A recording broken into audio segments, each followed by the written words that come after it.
Why are hurricanes so dangerous? Hurricanes are strong tropical cyclones, which form over warm ocean water and have enormous destructive power.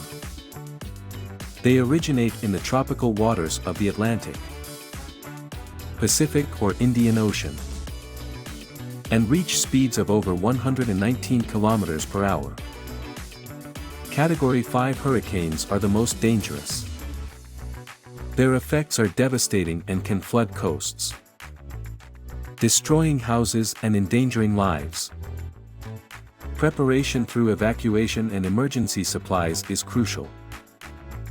Hurricanes are a natural but extremely dangerous phenomenon, which requires careful monitoring and preparation. Now we understand why they must be taken so seriously.